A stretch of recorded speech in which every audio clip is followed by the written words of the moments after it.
घोषणाएं करना चाहता I हूं। declare in the name of Jesus that your family will never see shame. मैं ये घोषणा करता हूं यीशु के नाम में कि आपका परिवार कभी शर्मिंदगी को नहीं देखेगा। Your children will never witness shame. आपके बच्चे कभी शर्मिंदा नहीं होंगे। Your business will never see shame. आपका व्यवसाय कभी शर्मिंदा नहीं Your होगा। career will never witness shame. No shame for his children in the name of Jesus. उसकी संतानों के लिए कोई शर्मिंदगी नहीं। You know, remember the times when people spoke bad about you, when you were going through a time of shame, and the Lord is saying He's going to restore double honor to all of you in Jesus' वो name. समय याद है जब लोग आपके बारे में अपशब्द कहा करते थे और आपकी बेइज्जती किया करते थे। इन बातों को कह के परमेश्वर कह रहा है कि उन सारे समयों के लिए जो तुमने सहे मैं तुम्हें दुगना आदर दूंगा। There is an amazing exchange that is happening right now today because it's a Rhema word. Out of your shame, the Lord is giving you double honor. एक ऐसा अलौकिक लेन देन आज यहाँ पर हो रहा है क्योंकि ये परमेश्वर की ओर से भेजा गया रेमा वर्ड है, रेमा वचन है। परमेश्वर का वचन कह रहा है उस सारी शर्मिंदगी के लिए जो आपने सही, परमेश्वर आपको दुगना आदर देगा। Come on, turn to your neighbor, shake their hand and say, no shame for us. अपने पड़ोसी से हाथ मिलाएं और कहें आपके लिए कोई शर्मिंदगी नहीं है, हमारे लिए कोई शर्मिंदगी नहीं है। Right? No shame. You won't have to suffer shame because of your children. आपको अपने बच्चों के कारण शर्मिंदा होना नहीं पड़ेगा। You won't have to suffer shame because of your finances. पैसे के कारण, अपनी अर्थव्यवस्था के कारण You आपको won't have शर्मिंदा to होना नहीं suffer पड़ेगा। shame because of your health. अपने स्वास्थ्य के कारण आपको शर्मिंदा होना नहीं पड़ेगा। His people won't suffer shame in the name of Jesus. क्योंकि उसके लोग यीशु के नाम से शर्मिंदगी का सामना नहीं करेंगे। Amen. Psalm 112. I have a lot of verses to give you today. बहुत सारी आयतें हैं जो मेरे पास हैं आपको देने के And I लिए। want you to receive this word. और मैं चाहता हूं आप इसको ग्रहण करें। Right? Bible becomes alive when you mix faith with it. Bible तब जीवित होती है जब आप अपना विश्वास उसमें मिला When दें। you hear something and you say, yes, amen, I believe it, this word is for me. जब आप कुछ सुनते हैं और उसको ग्रहण करते हुए कहते हैं हाँ ये वचन मेरे ही लिए है। Psalm 112 verses 1. भजन संहिता 112 उसका 1। Shout in the celebration of the praise to the Lord. और ये कहता है कि उस हर्षोत्सव को मनाते हुए चिल्लाओ परमेश्वर के लिए। Come on, be a doer of it.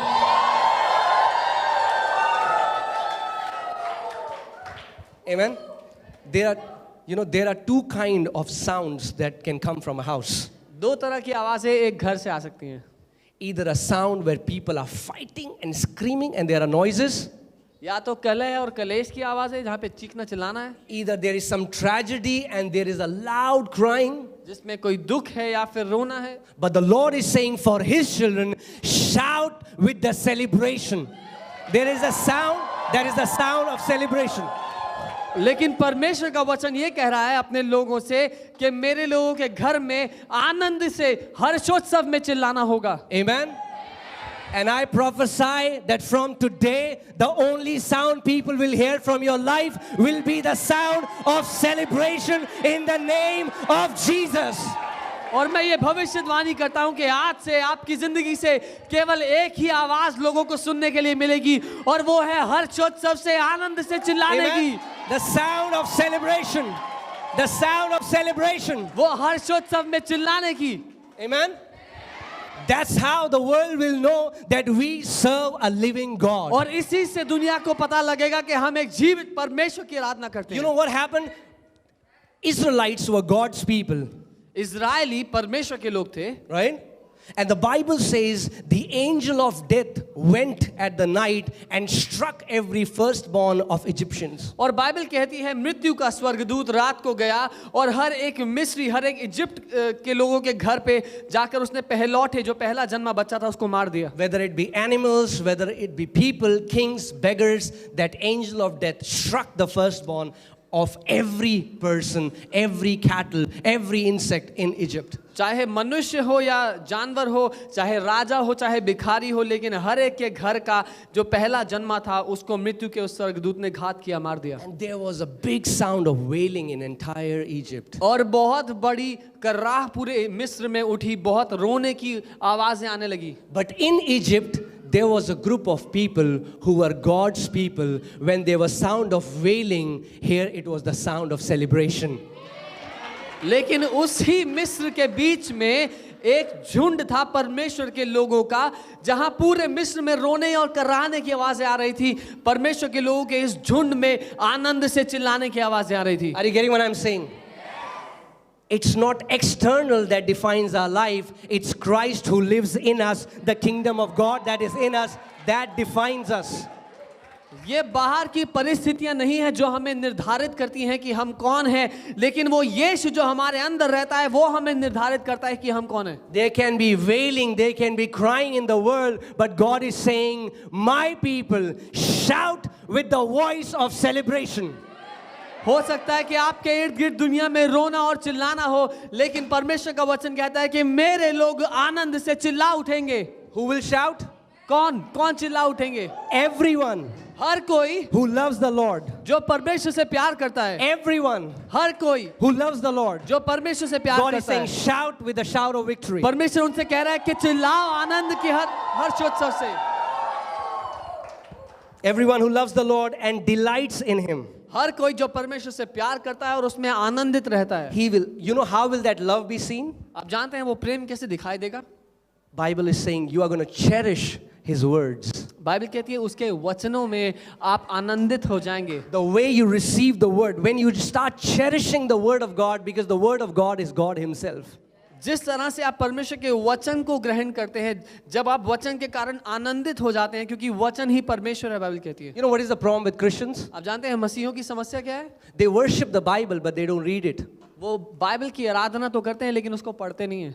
And that's why it does not change their life. और इसीलिए उनकी जिंदगी नहीं बदलती. They do all this, which is like, it's stupid. It's religion. वो सारी धार्मिक बेवकूफियां करते हैं. You know, it's like you can do this. God is not pleased by your. God is pleased by a man of faith who has the word of God filled in his heart. क्योंकि परमेश्वर हमारे सारे बाहरी कामों से नहीं, लेकिन उस वचन से जो हमारे हृदय में भरा हुआ है, एक मनुष्य जो विश्वास में उसके वचन से भरा हुआ है उसके कारण आनंदित होता है. And you know what? If you wear a locket of the cross, it will do nothing. और आप जानते हैं क्रूस का लॉकेट पहनने से कुछ नहीं बदलेगा. Okay? Nice accessory. It's अच्छा. nothing. It's powerless. The power is in the word of God. The power is in the living word of God. क्योंकि सामर्थ्य परमेश्वर के वचन में ही है. Amen? So read the word of God, believe it and become a doer of the word of God. इसीलिए वचन को पढ़े, उसको माने और उसको करने वाले, उसको जीने वाले बन जाएं. Amen? What will happen? क्या होगा? What will happen when you do this? क्या होगा जब आप ऐसा करेंगे? What will happen when you become a people who cherish the word of God? क्या परिणाम है इस बात का जब आप वो लोग बन जाते हैं जो परमेश्वर के वचन में आनंदित हैं? दूसरी आयत. Their descendants will be prosperous and influential. उनके वंशज समृद्ध होंगे और प्रभावशाली होंगे. Your descendants will be prosperous and influential in the name of Jesus. आपके वंशज समृद्ध होंगे और प्रभावशाली होंगे यीशु के नाम में. Amen? We are not ordinary people. हम साधारण लोग नहीं हैं. Are you getting it? Come on, turn to your neighbor. अपने पड़ोसी की देखें. Look into their eyes. उनकी आंखों में देखें. Okay, and say, you are not ordinary. और बोले आप साधारण नहीं हैं. You are not ordinary आप people. साधारण लोग नहीं हो. We are not called to strive in this life. हम तड़प तड़प के जीने के लिए नहीं बुलाए गए. You know, you ask people, और अंकल कैसे हो? कट रही है. हमारी नहीं कट रही. We are living in the joy of the Lord. Amen? हम जिंदगी काट कर नहीं बिता रहे, लेकिन हम परमेश्वर के आनंद में जी रहे हैं। हम जिंदगी नहीं काट रहे हैं, हम दूसरों के बंधन काट रहे हैं। Amen?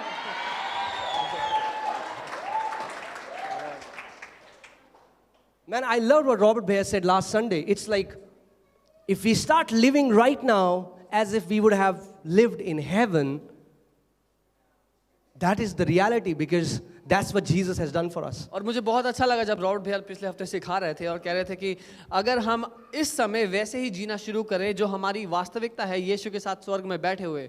Okay, next verse. Every generation of his godly lovers will experience this favor. No partiality. I said no partiality.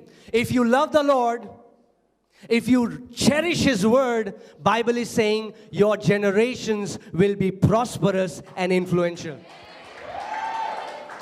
और बाइबल कहती है परमेश्वर से प्रेम करने वाली हर एक पीढ़ी इसी तरह की आशीष में जीती चली जाएगी। इसमें कोई पक्षपात नहीं है, किसी के लिए कोई पक्ष नहीं लेगा परमेश्वर, लेकिन जो कि उसका प्रेमी होगा वो इसी तरह जीता चला जाएगा। When put me NKJV version, next verse 3, NKJV. I want you to see this, what the Bible says. मैं चाहता हूँ आप इसको देखिए वचन क्या कहता है इसमें।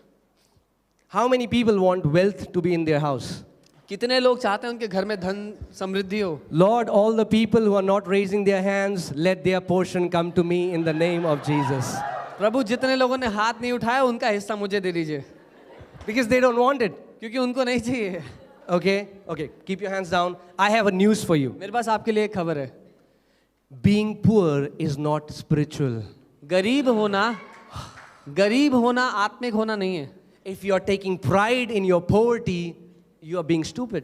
अगर अपनी गरीबी में आप घमंड करते हैं कि मैं बहुत आत्मिक हूं तो वो बेवकूफी है। Because prosperity is the fruit of righteousness.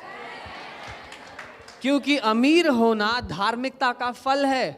And God wants his people to be prosperous. और परमेश्वर चाहता है कि उसके लोग अमीर हों। You know why?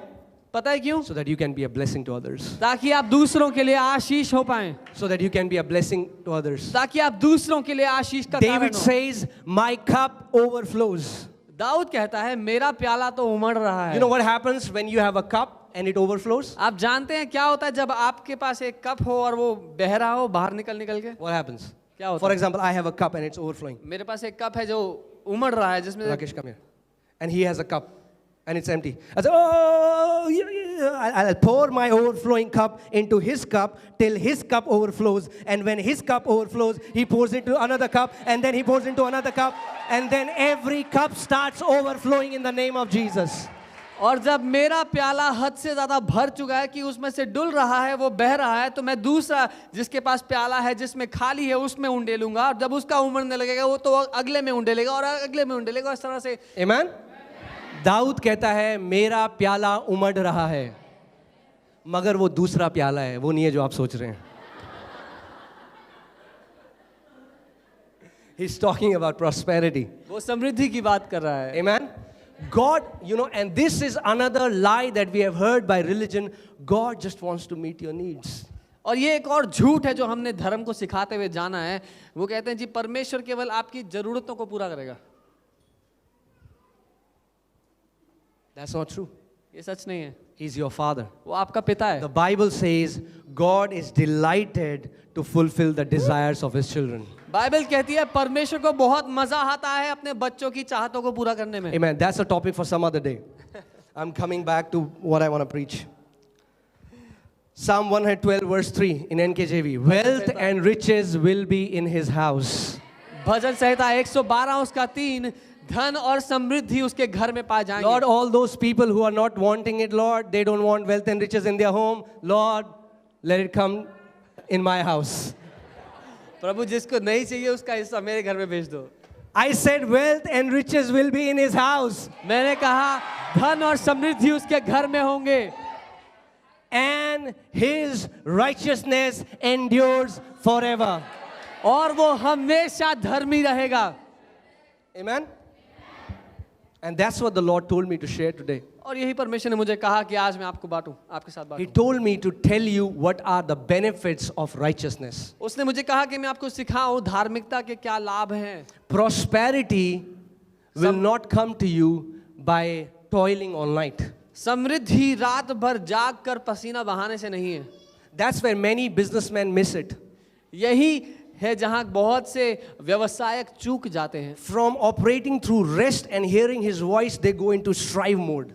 विश्राम में बने रह करके परमेश्वर के साथ व्यवसाय करने की जगह वो मेहनत खून पसीना बहाने में लग जाते And हैं. when you go into a strive mode, you cannot hear His voice. और जब आप खून पसीना बहाने में जुटे हो तो परमेश्वर की आवाज नहीं सुन सकते. The Bible says the blessing of the Lord makes one rich.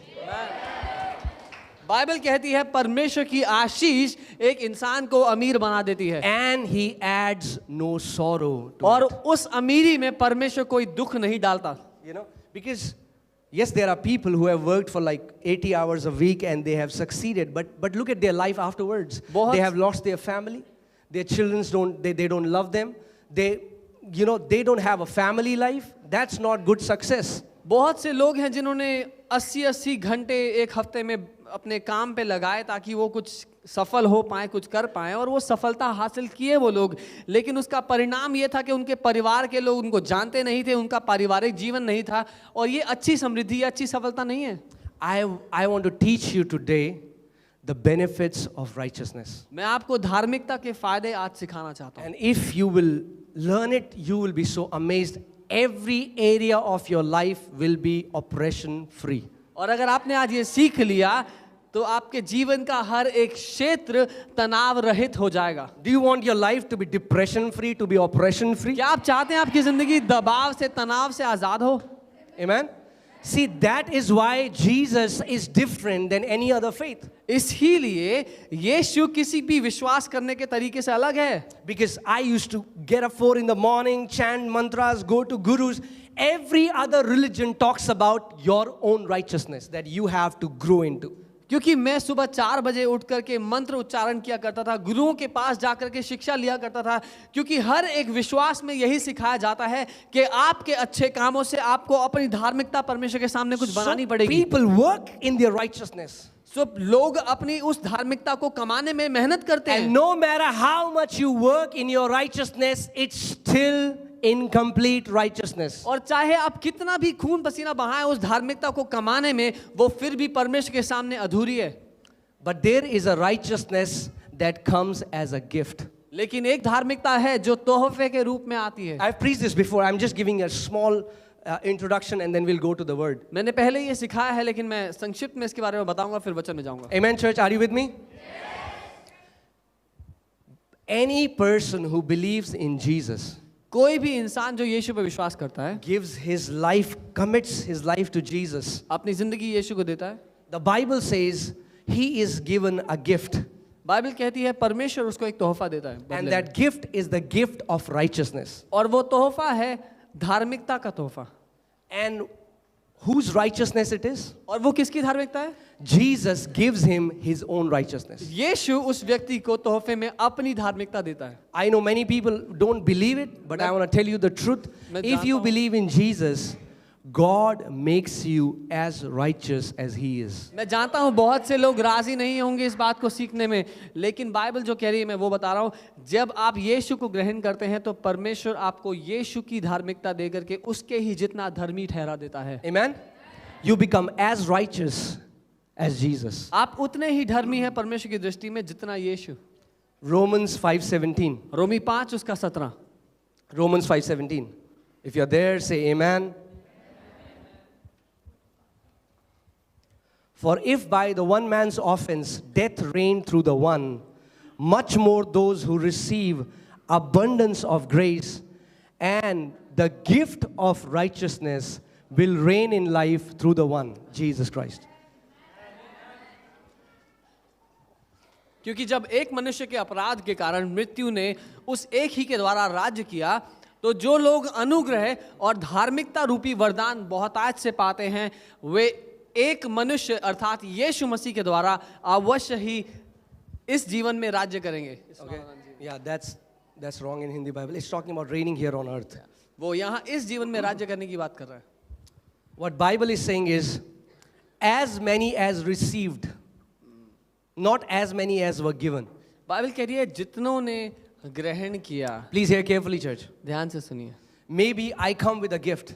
हो सकता है मैं एक तोहफे के साथ आऊं। Today I want to distribute some candies. कुछ टॉफियां हैं आज जो मैं देना चाहता I हूं। want to give it to all of you. मैं आप सबको देना चाहता हूं, But only few receive it. लेकिन कुछ ही लोगों ने उसको लिया। Jesus died for the entire humanity. यीशु पूरी मनुष्य जाति के लिए अपने जीवन को दिया यीशु ने, But few received. लेकिन कुछ ही ने उस उद्धार के तोहफे And को the ग्रहण Bible किया। says, as many as received, और बाइबल कहती है जितनों ने ग्रहण कर लिया they will reign in life. वो इस जीवन में राज्य करेंगे। Righteousness will make you to reign as kings on earth. धार्मिकता का वो तोहफा आपको सशक्त करेगा राजाओं की तरह जिंदगी में जीने के लिए। Amen. When when I get up, when I sleep, I do this, I'll tell you to do that. I tell my heart all the time, I am a righteous man. जब मैं सोता हूँ और जागता हूँ हमेशा मैं ये करता हूँ, मैं आपसे भी कहूँगा कि करें। मैं अपने हृदय को ये बताता हूँ कि मैं परमेश्वर की दृष्टि में धर्मी हूँ, मैं एक धर्मी इंसान हूँ। I am a righteous man. मैं एक धर्मी इंसान हूँ। Say to yourself, I am a righteous man. अपने आप से कहें मैं धर्मी हूँ। If you're a woman, say, I am a righteous woman. अपने आप से कहें मैं धर्मी हूँ। I am a righteous man. मैं एक धर्मी पुरुष हूँ। Is it because of how many hours I pray? क्या ये इस वजह से है कि मैं कितने घंटे प्रार्थना करता Is हूँ? it because of how many days I fast?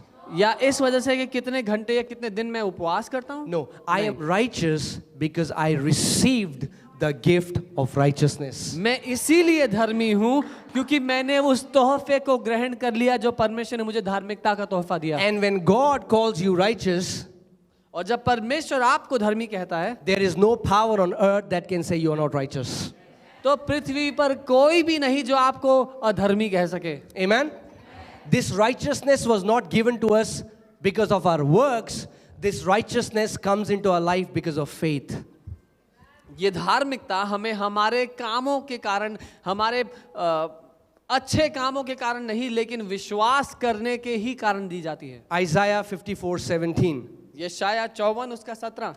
In righteousness you shall be established. 14 माफ कीजिए। धार्मिकता में तुम स्थापित किए जाओगे। In righteousness you shall be established. धार्मिकता में तुम स्थापित किए जाओगे। You know what is the problem? आप जानते हैं समस्या क्या है? The problem is that God's children are not established in righteousness. समस्या यही है कि परमेश्वर की संतानें उसकी उस धार्मिकता में स्थापित नहीं है। And that's why the enemy has the power to oppress us. और इसीलिए दुश्मन परमेश्वर के लोगों को सता पाता है। I have seen incredible victory when any sickness is trying to come upon me. मैं ऐसी जय में जिया हूं जब कभी कोई बीमारी मेरे विरोध में आने की कोशिश की। I start saying, I am the righteousness of God, and the righteousness of God cannot be sick. I am the righteousness of God, and the righteousness of God cannot be sick. I am the righteousness of God, and I keep telling my heart that I am righteous. मैंने अपने आप को ये याद दिलाना शुरू किया कि मैं परमेश्वर की धार्मिकता हूं और परमेश्वर की धार्मिकता बीमार नहीं हो सकती। मैं परमेश्वर की धार्मिकता हूं और परमेश्वर की धार्मिकता बीमार नहीं पड़ सकती। Just saying, oh yes, we are the righteousness of God in Christ Jesus is not enough. It's a statement. You have to establish yourself in that truth. सिर्फ ये कह देना कि हाँ मैं परमेश्वर की धार्मिकता हूँ यीशु मसीह में, इतना काफी नहीं है, लेकिन अपने हृदय को, उस सत्य को अपने हृदय में स्थापित करना बहुत जरूरी है। In righteousness you shall be established. You shall be not far. Far. Okay? Not far.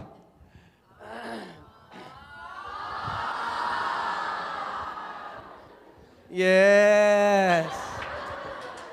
You shall be far away from oppression. कि तुम हर एक सताव से कोसों दूर होगे। You know, like people will come to you and they say, man, everyone is depressed these days. You'll say, what's that? जब लोग And I'm not kidding. I'm not kidding. There is a place in God where you don't know what depression is. There is a place in God where you don't know what sickness is. There is a place in God where you don't know what poverty is. That's what the righteousness will do for you.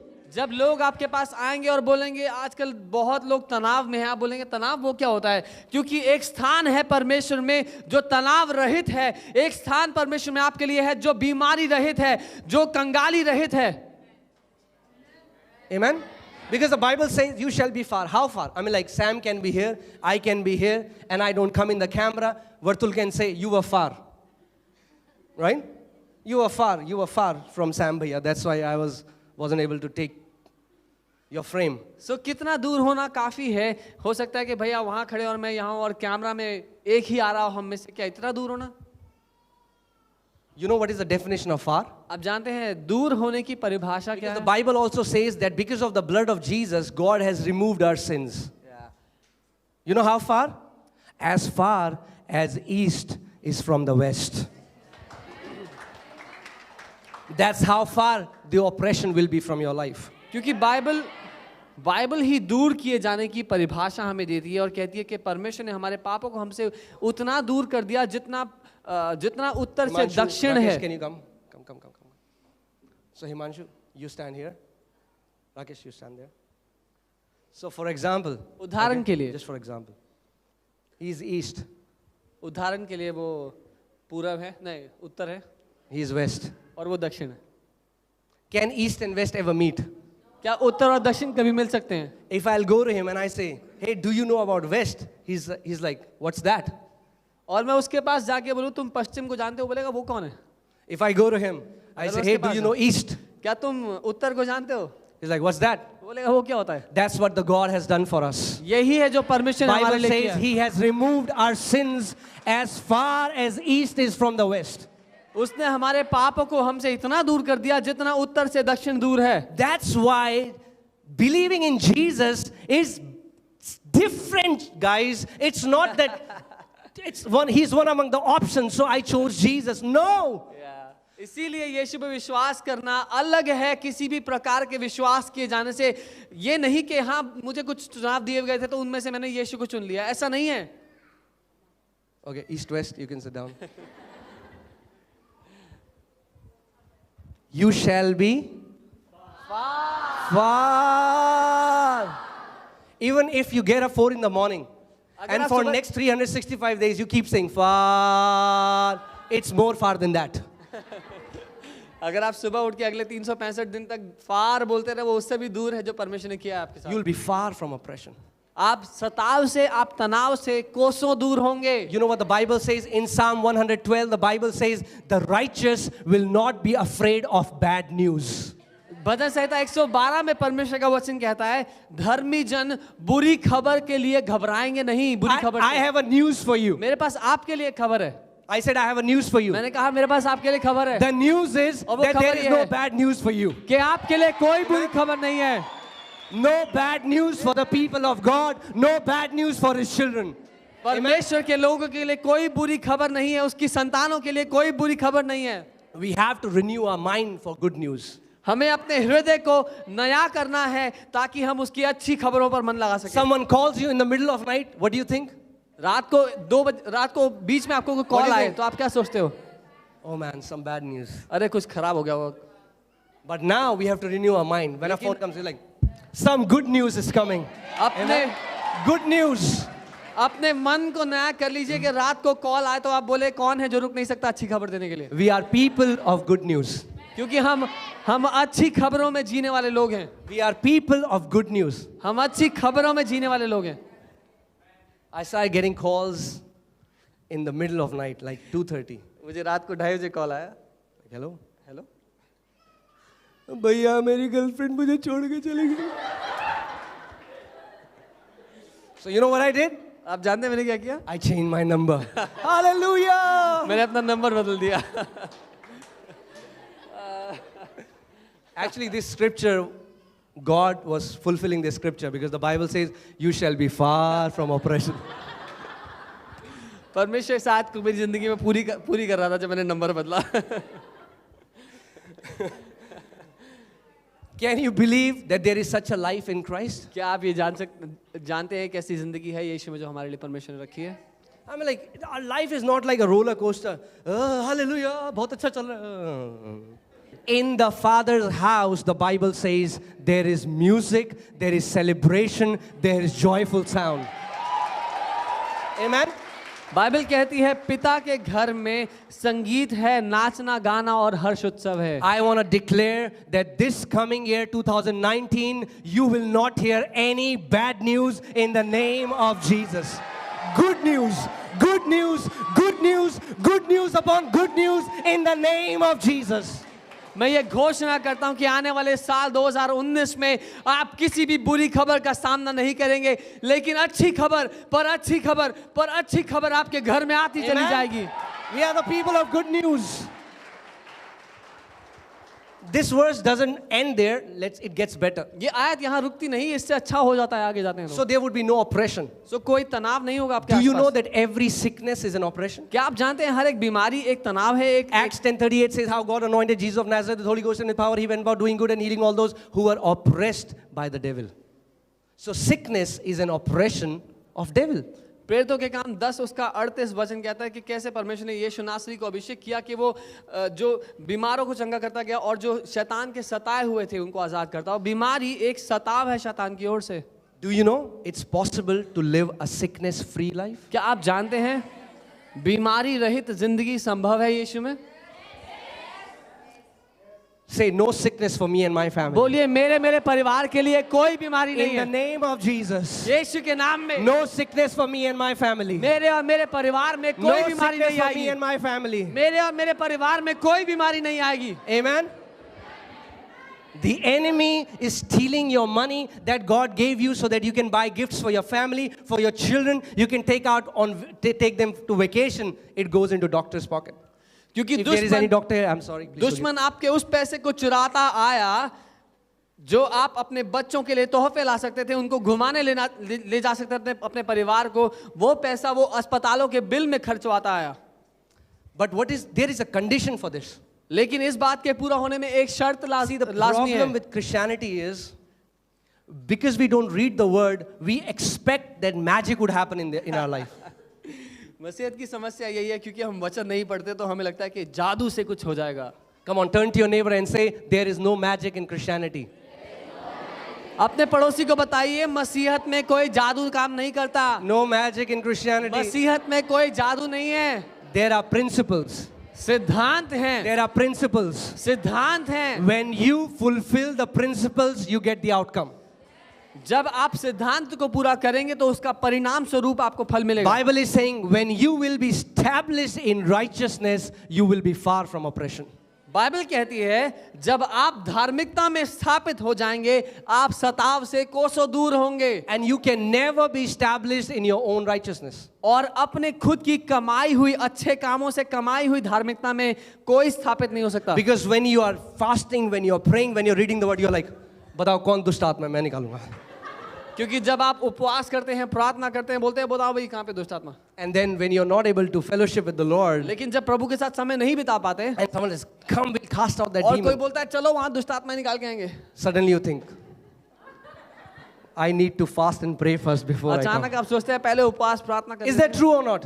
क्या ये सच है कि नहीं है? Why do we do that? हम ऐसा क्यों करते हैं? Because we are still depending on our own righteousness. क्योंकि हम अभी भी अपनी खुद की कमाई हुई धार्मिकता पर We are निर्भर हैं. not established in God's righteousness. हम उस धार्मिकता में स्थापित नहीं जो परमेश्वर की तरफ से हमें Come तोहफे on, में say it to मिली है. yourself. I am righteous. अपने आप से कहे मैं धर्मी हूँ, I am righteous. मैं धर्मी हूँ, I am righteous. मैं धर्मी हूँ. You know, when I got born again, जब मैंने नया जन्म पाया 13 years ago, 13 साल पहले, I met a Christian guy. मैं एक मसीह से मिला. He was in my office. वो मेरे ऑफिस में था. I said, man, Bible is so amazing. मैंने उससे कहा बाइबल इतनी अद्भुत है यार. He said, I don't read Bible. वो कहता मैं बाइबल नहीं पढ़ता. I said, why? मैंने कहा क्यों? He said, I am not worthy to touch that holy book.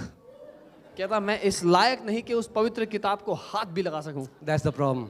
यही तो समस्या है. That's the problem. यही तो दिक्कत है. Because people don't know. Satan, because of their ignorance, is ruling over them. क्योंकि लोग नहीं जानते अपनी बेवकूफ़ी के कारण अपनी अज्ञानता के कारण शैतान उन पर राज्य कर रहा है.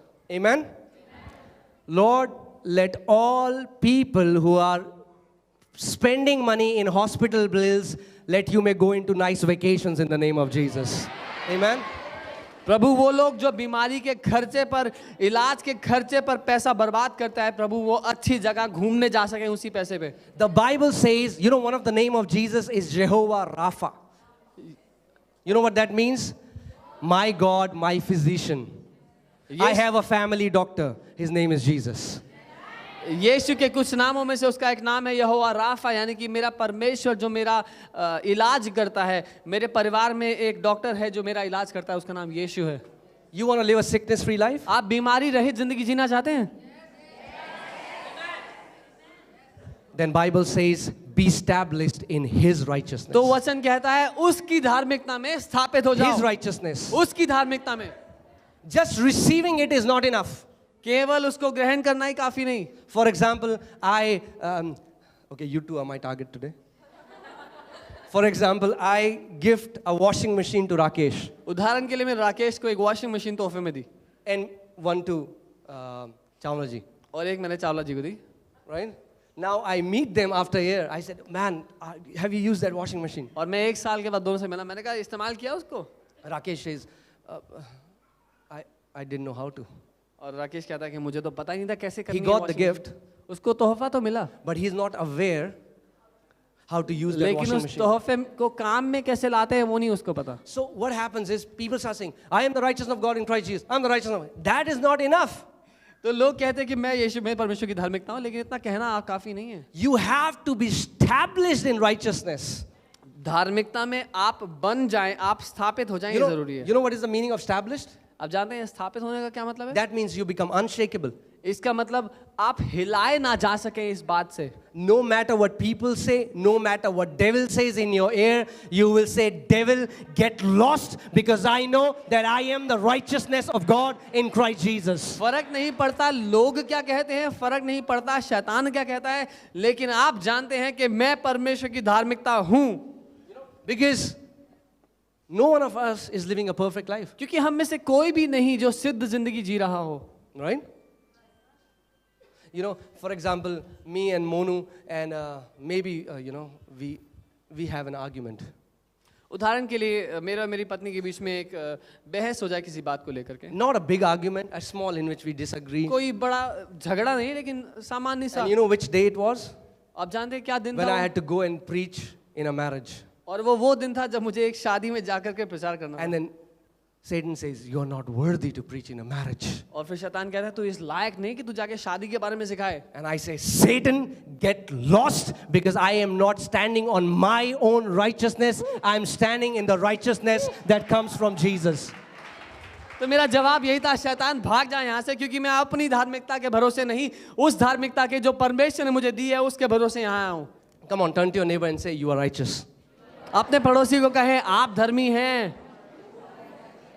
You're righteous आप धर्मी हैं because you have received Jesus into your life. क्योंकि आपने यीशु को अपनी जिंदगी में ग्रहण कर लिया है। Amen? That's why receiving Jesus is different. इसीलिए यीशु को ग्रहण करना, यीशु को पा लेना सबसे अलग है।